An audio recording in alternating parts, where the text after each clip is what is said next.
kita onin showernya.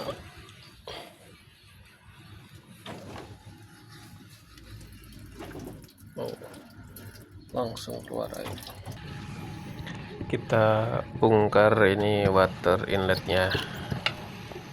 Rencana mau kita ganti yang baru dulu biar aman, biar lebih awet.